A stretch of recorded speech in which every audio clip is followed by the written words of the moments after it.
Ok, Açucena, aproveitando aí que você respondeu, tá me ouvindo? Diga aí se estão me ouvindo. Beleza. Gente, bom dia para vocês. Espero que esteja tudo bem. Vamos começar o seguinte, ó. Eu vou deixar, fiquem livres aí, vocês interrompem se precisarem. Eu vou deixar vocês bem à vontade, tá? Até porque vai estar gravado. Eu vou falar um pouquinho sobre discurso direto e indireto, que é a segunda parte da nossa última lição, ok? E depois eu vou passar um pequeno exercício aqui, eu resolvendo com vocês sobre pronome relativo, que foi a nosso último assunto, tá? Só adicionar o pessoal aqui.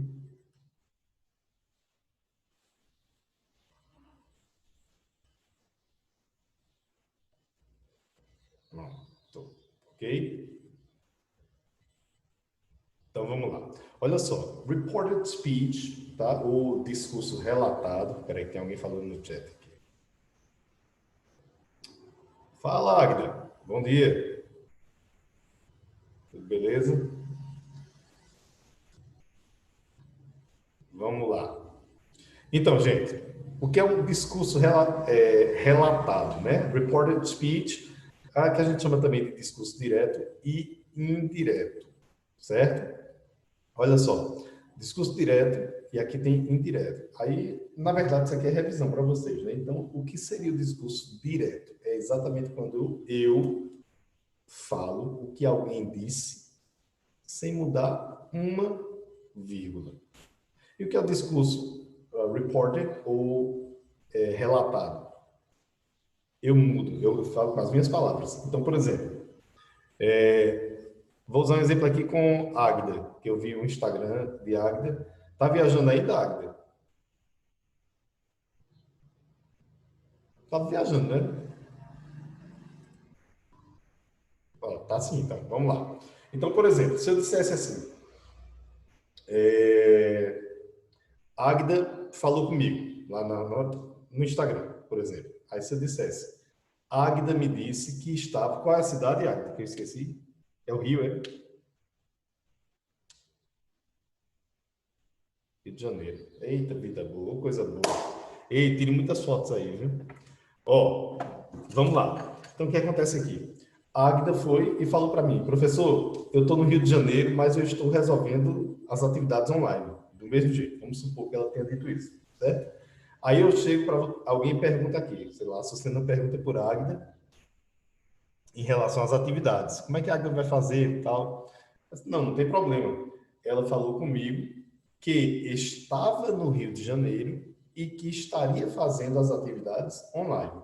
Agora, veja, a Agda não chegou até mim e falou, professor, eu estava no Rio de Janeiro e eu estaria fazendo as atividades online. Não, ela falou, eu estou no Rio de Janeiro e farei, eu estarei fazendo, vou fazer, enfim, as atividades online. Não se preocupe. Beleza.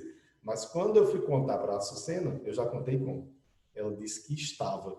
Aí a Açucena me perguntou o seguinte: e ela não está mais, não, professor? Por que está dizendo estava?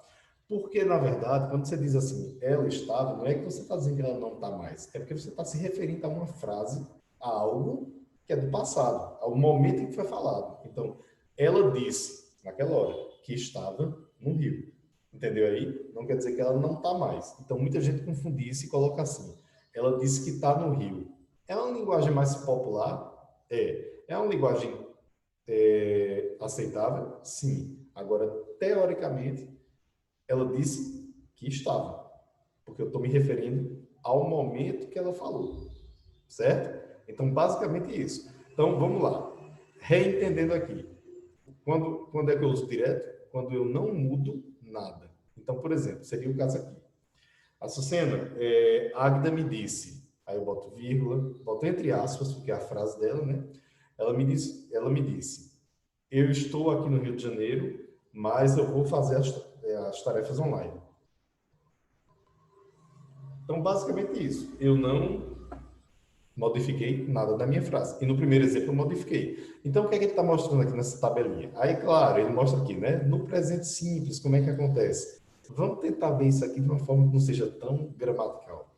Ele está colocando presente simples aqui e dizendo que quando você vai falar esta mesma frase, só que com um discurso indireto, ou seja, aquele que você muda a maneira de falar, aí você transforma em passado simples. Eu não gosto muito dessa ideia, por quê? Porque para o cérebro é muito... Gente, vocês estão me ouvindo? É porque eu bati aqui, eu não sei se escutou. Alguém confirma aí? Nesse exato momento, se vocês estão me ouvindo. Ah, beleza, valeu. Que eu bati aqui no fio aí. Então, aí o que acontece aqui? Aí eu não gosto porque o cérebro, para que você fale uma língua fluentemente, o teu cérebro não pode estar pensando em gramática. Ah, quando for a frase tal, eu uso tal. Quando for um tempo tal, eu uso tal tempo. Quando for um tempo tal numa situação, eu uso tal tempo na outra. É isso que eu quero dizer. Então, o que acontece? Isso é para tudo, tá? Por exemplo, eu não sei, eu não lembro se alguém aqui toca algum instrumento musical. Alguém toca aí? Me relembra aí.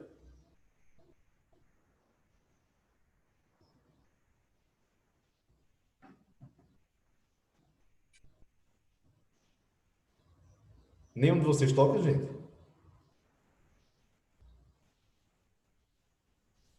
Certo. Ok, então vamos exemplificar aqui. Às vezes um músico, mesmo sem tocar instrumento, vocês sabem disso. Às vezes você está vendo um músico tocando e de repente ele começa a tocar ali uma coisa que ele não tinha programado, tá? É o que a gente chama de quê? De improviso, certo? Então o que acontece? Na música existem as chamadas escalas musicais, né? Dó, ré, mi, fá, sol, lá, si e tal. E é claro que por trás de qualquer música existem essas escalas aí. Mas na hora que o cara está improvisando, sei lá, pegar a guitarra lá e começar a solar, ele não está pensando na hora, ah, eu estou usando a escala tal e a nota tal. Até de grosso modo, sim. Ah, vou usar essa escala aqui porque vai soar legal para essa música. Beleza. Mas na hora que ele está solando lá, improvisando, ele está simplesmente sentindo a música. A escala já está debaixo dos dados dele, dos dados, oh, desculpa, dos dedos dele, tá treinadinho, tá. A escala são as notas, né? Porém, na hora, ele está simplesmente sentindo, ele vai gostando daquilo, ele vai improvisando, entendeu? Então, na hora, ele não vai pensar nisso, ele vai simplesmente sentir. É o que a gente deve fazer com uma língua, né? Toda vez que a gente for falar, a gente ficar pensando em gramática, o cérebro vai dar um retardo aí, certo? Vamos lá.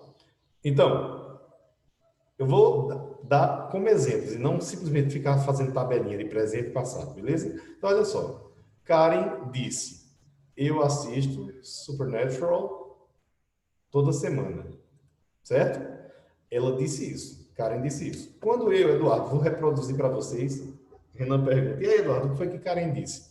Karen disse: eu assisto Supernatural toda semana. Eu não mudei nada. Então, eu só boto o que está aqui, entre aspas, porque eu estou reproduzindo a frase dela. Bom, acabei clicando em tudo aqui, certo? Aí, como é que ficaria se eu fosse mudar, se eu fosse colocar com as minhas palavras? Seria simplesmente assim. Karen disse que. Aí você diz, Eduardo, cadê o que aqui? É porque ele é opcional. Você pode colocar o that ou não, certo? Mas ele está aqui. Karen disse que ela o quê? Assistia, tá vendo aqui, ó, no passado. Ela não assiste mais, não? Assiste, gente, mas ela tá falando. Aliás, eu tô reproduzindo uma fala dela da época. Então, Karen disse que assistia Supernatural toda semana. Tá claro aí? Beleza? Agora veja, é uma coisa muito de intuição. Se eu disser assim, Renan, se eu disser que Karen disse o seguinte: Karen disse, eu assistirei Supernatural toda semana. Como é que ficaria isso se eu fosse relatar isso com as minhas palavras?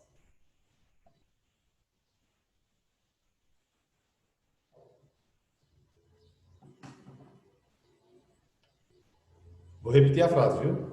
Karen disse: eu assistirei Supernatural todos os dias. Ou toda semana. Pode dizer em português, viu?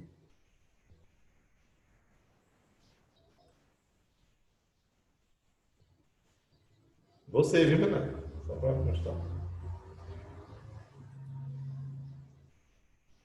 Eu quero saber, por exemplo, Karen disse o seguinte, Renan. Karen disse, eu assistirei Supernatural toda semana, beleza?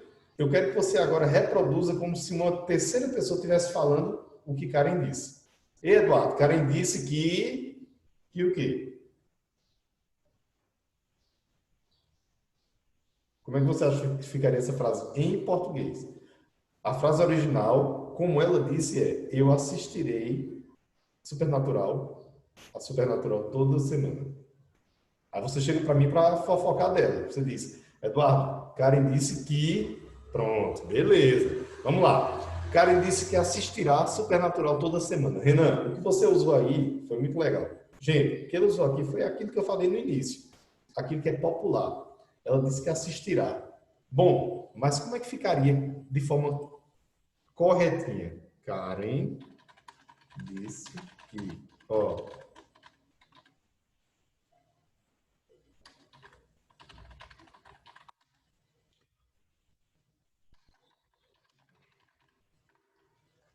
Karen disse que assistiria.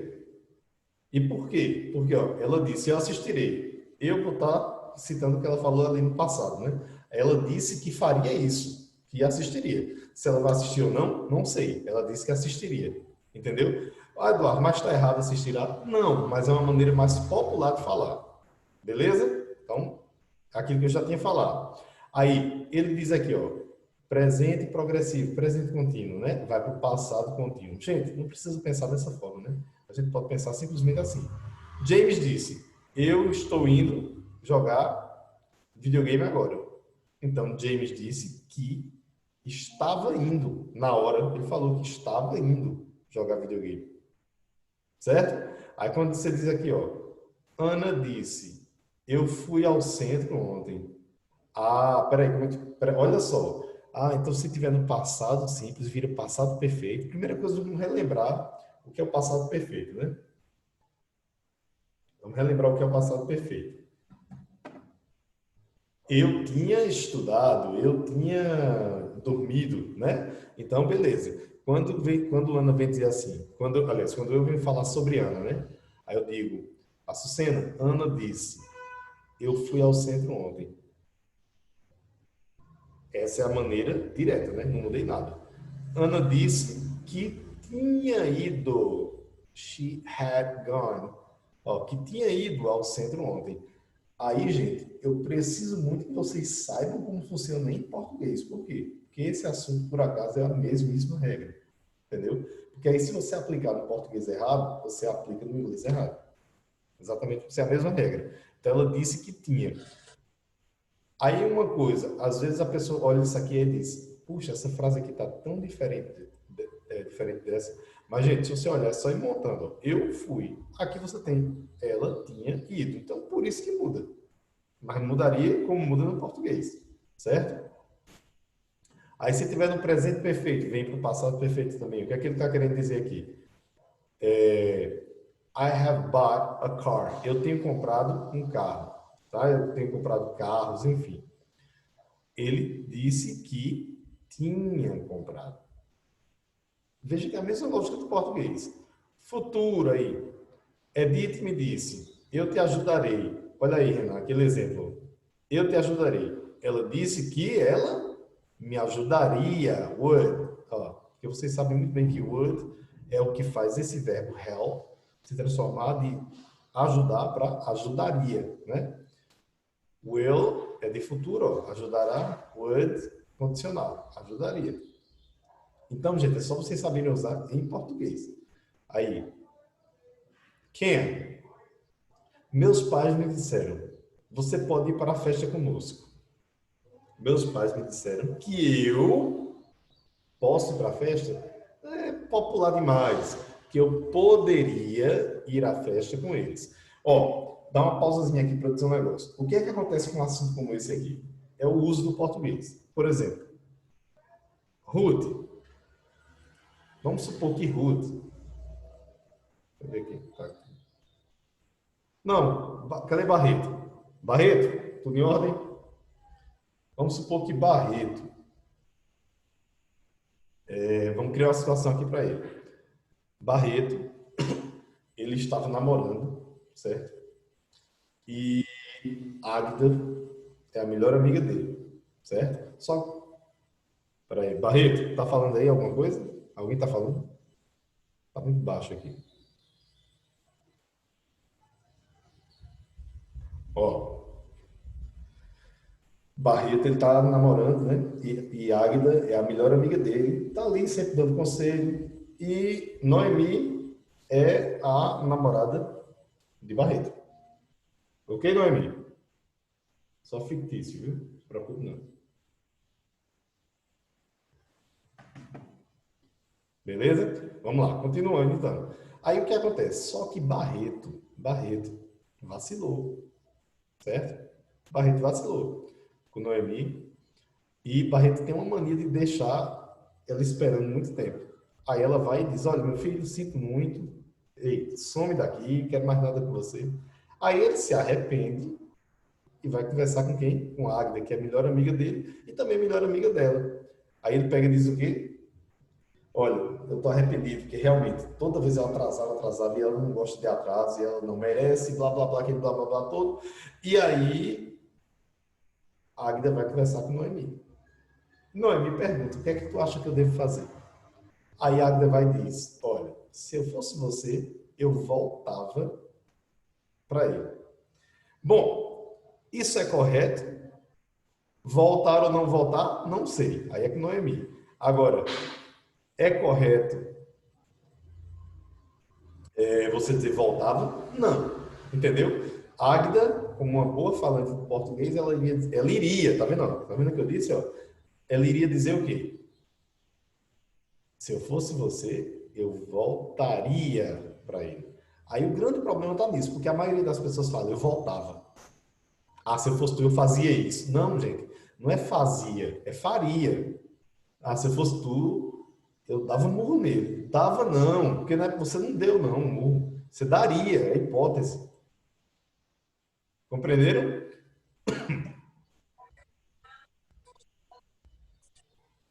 Beleza? Então, pronto. Continuando aqui, então. Aí, May, pode chover hoje. Não, repetindo, né, o que a palavra, o que a pessoa disse. Aí, mamãe disse, ó, it might rain that day. Ó, podia ter chovido naquele dia. Must, nós devemos sair agora. Já está tarde, nós devemos ir embora agora, né? Sair. Must leave now. Eles disseram que eles disseram que eles deviam ter saído. Had to leave then, naquela hora. Then é uma expressão que você pode usar naquela hora, naquele momento. Certo? Aí, quando tiver no imperativo,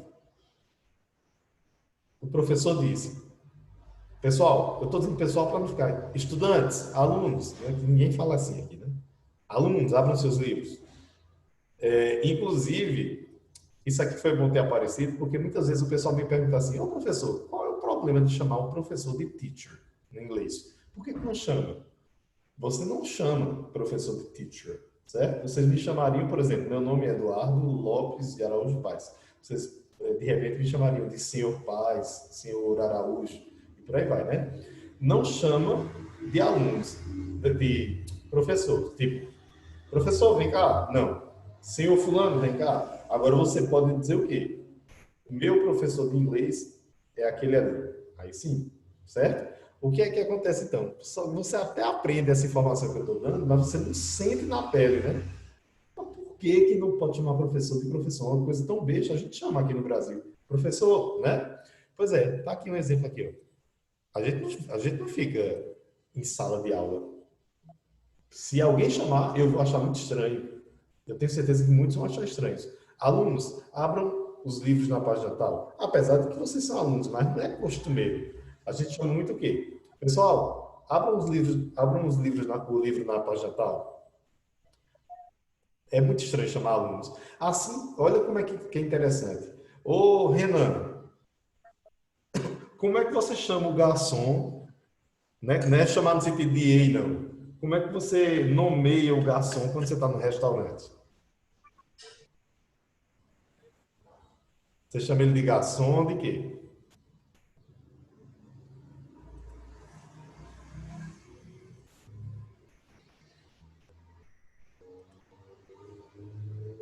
Chama de garçom?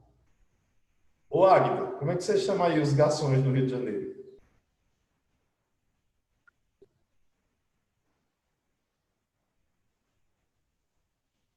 Ou qualquer pessoa, Açucena, Noemi, Ruth, qualquer pessoa. Então, ô Águida, tu chama mesmo garçom, Renan? Ou, quando eu digo vocês, é claro que eu estou generalizando, não quero que vocês digam eu exatamente, eu, né? Mas assim, Águida, por exemplo, é muito mais comum uma pessoa ir para um restaurante e chamar o garçom de garçom, ou chama gente boa, irmão, mestre, e por aí vai. Tem um monte, para garçom tem um monte de nome. Esse aí é o meu pai. Pois é. É gente boa, irmão, mestre, que mais? Parceiro. É costumeiro, moço, aí. É costumeiro a gente não chamar tanto o garçom de garçom no Brasil. Tá vendo? Então, é basicamente esse tipo de situação. Se você chamar teacher lá, o professor vai atender? Vai, mas ele vai dizer assim, estranho, chamando de professor, entendeu? Da mesma forma que o garçom é tão costumeiro chamar por vários outros nomes que a gente não chama, que a gente acha estranho. Inclusive, teve um americano lá de Nova York que ele deu entrevista ele dizendo: eu acho muito estranho, vocês chamam o garçom aqui, ele mora no Brasil, né? Vocês chamam o garçom aqui de tudo menos de garçom. Mas ele não é garçom, aí chama de irmão, de pai, de mestre. E ele não é pai, nem mestre, nem é irmão. Então é basicamente isso aí, certo? Só para vocês sentirem na pele por que, que você não chama teacher em inglês. Agora vocês podem dizer, agora eu entendi realmente o porquê. Realmente fica estranho, do jeito que algumas palavras ficam estranhas para a gente. Bom, mas aí vamos lá. O que é que acontece aqui? Ó, pessoal, abram seus livros. O professor disse, né? Pessoal, abram seus livros. Uma pessoa que vai reproduzir vai dizer: o professor nos disse para abrir os nossos livros. Aí você diz: ô professor, por que mudou de seus para nossos? Gente, não se preocupe com isso, não. É aquilo que eu falei. Toda e qualquer mudança é muito lógica. O professor disse: abram seus livros. O aluno, subentende-se que o aluno é que está falando aqui agora, né? Ei, o professor nos pediu, nos disse para abrirmos os nossos livros, não os seus. Entendeu? E aqui, imperativo negativo. Não abra a porta. O professor Sam disse para Dean não abrir a porta. Not to. Do jeito que você tem to, você tem ó, not to. Para abrir, para não abrir. Em inglês você não vai dizer to not. Not to open the door. Você só vai dizer to not, colocando not depois do to, se você estiver falando de poesia, de música, aí ainda é permitido. Certo? Belezinha? Pronto. Aí aqui, ó, só para constar, cadê? Me perdi aqui.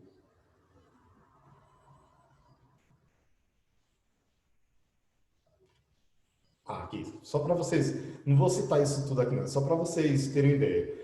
O discurso direto pode vir antes ou depois do verbo declarativo, tá? Você está declarando alguma coisa. Quando o discurso direto segue o verbo declarativo. Tá aqui, vou explicar para vocês num bom português, né? Porque aqui fica difícil de entender. Ó, coloque uma vírgula depois do verbo. O que é que ele está dizendo aqui? Ó? Quando o discurso direto segue o verbo declarativo. É quando você usa o discurso direto, no lugar de você modificar. Então, ele está dizendo o seguinte: coloque uma vírgula depois do verbo. Tipo, o professor disse, vírgula, tal, tal, tal, tal, tal, tal. Aí, olha como é óbvia a coisa. Isso é se eu usar o discurso direto, né? Se eu usar o indireto, professor, é óbvio que não precisa de vírgula. Por quê? Porque eu estou dizendo, o professor disse que, não pode ter vírgula entre disse e que, entendeu? Aí você deve usar aspas, sim, porque está reproduzindo a frase de alguém, né? A fala de alguém, certo? Aí você inicia o discurso direto com letra maiúscula, isso também é muito óbvio, né, gente? Aí, pontue adequadamente o discurso direto, com pontos, com interrogações, exclamações, né? Por exemplo, o professor perguntou: vocês estão onde? É óbvio que você vai dar interrogação, né? Agora, quando eu mudo para o discurso indireto, o professor perguntou onde vocês estavam. Eu não preciso de interrogação aí. Porque eu estou apenas reproduzindo, não estou usando a mesma frase da pessoa. Certo? Aí ele manda fechar o discurso com aspas, pelo amor de Deus, né? Isso aqui está muito óbvio. Certo? Aí vamos lá. Quando o discurso direto vem antes do verbo declarativo, inicie com frases. Ah, isso também é outra com aspas, aliás. Isso aqui é simples demais. É só invertendo. Eu tive um bom momento, né? I had a good time. Que na verdade seria eu me diverti, disse ele. Quando você usa muito isso, né? Em textos, uma coisa mais rebuscada. Eu me diverti, disse ele. É só o contrário aqui. Se fosse, por exemplo, ele disse, vírgula, eu me diverti. Aí ponto no final, fechou com aspas. Aqui, por que ficou vírgula? Simples demais de entender. Porque como ele inverteu a frase, eu me diverti, vírgula, disse ele. Obviamente o ponto vai ficar no final da frase, né? Aí por isso que é só vírgula. Eu me diverti, disse ele. E se fosse ele disse, eu me diverti, aí seria ele disse, vírgula, porque não está terminando a frase, né? Eu me diverti. Aí, ponto. Fecha com as aspas e bota ponto. Tá vendo que é coisa bem óbvia, não tem nada de... Pelo menos não passei para vocês com regras, passei uma coisa bem óbvia para vocês. Ó, deixa eu deixar logo um exercício aqui para vocês, prestem muita atenção. Vocês irão fazer para entregar lá no nosso grupo o exercício Putting into Practice, certo? E vocês irão fazer ele, que é da página 145, ok? Até a página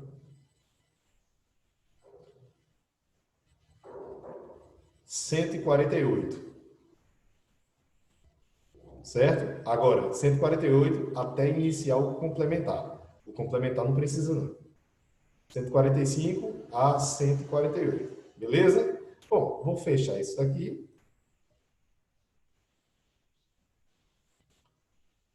E vou compartilhar.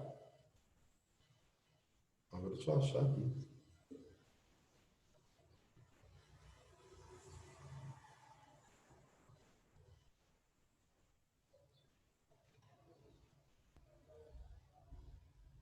Só um minutinho que eu estou procurando aqui.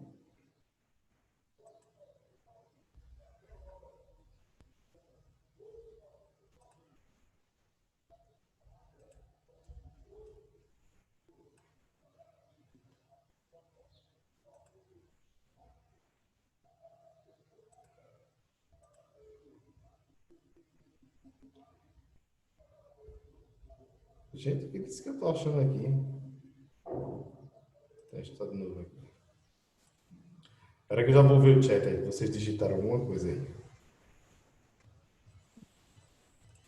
Achei. Só ver o que é que vocês estão falando aqui. Atividade. Sim, sim. Eita, ainda bem que tu perguntasse. Até segunda-feira da semana que vem. Beleza? Tem tempo. Bom, vamos lá. Aqui jogo rápido, certo? Ó. Go and find the driver, tracinho, arrived here yesterday. Ele quer só que você complete com o pronome relativo que a gente estudou na aula passada, né? Vá e encontre quem? O motorista que chegou ontem aqui.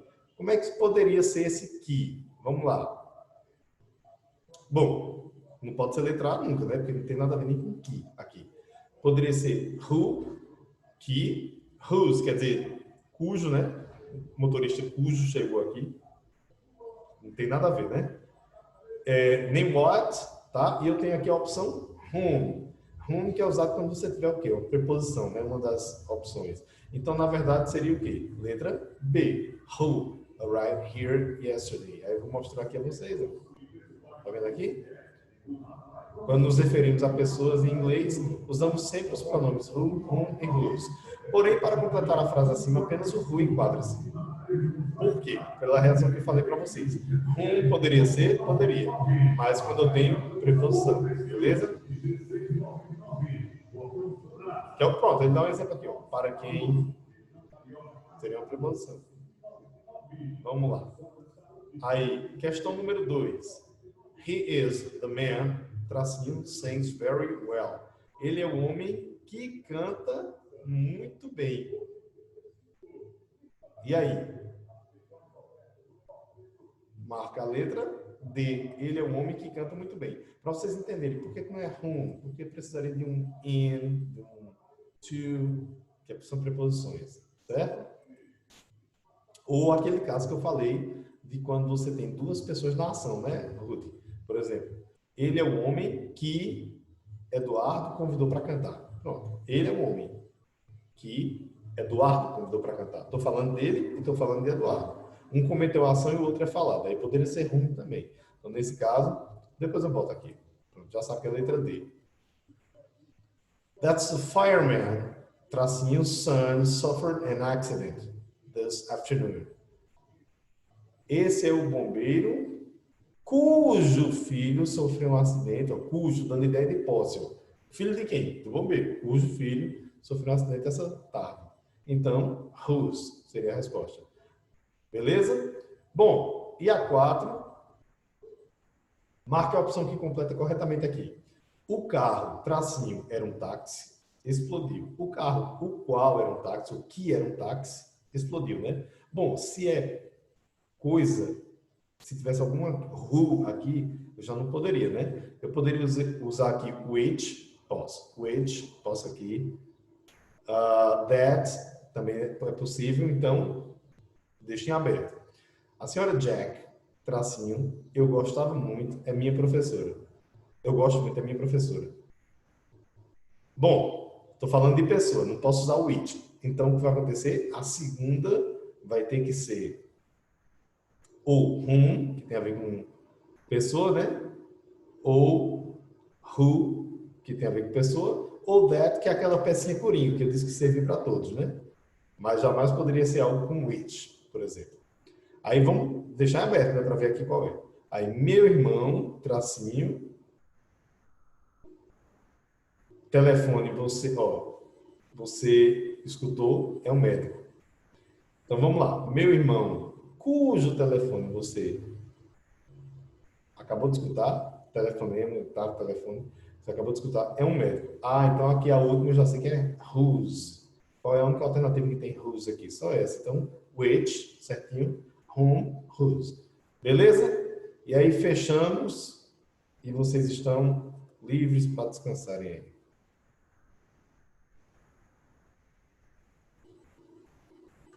E eu estou tentando achar a nossa sala aqui.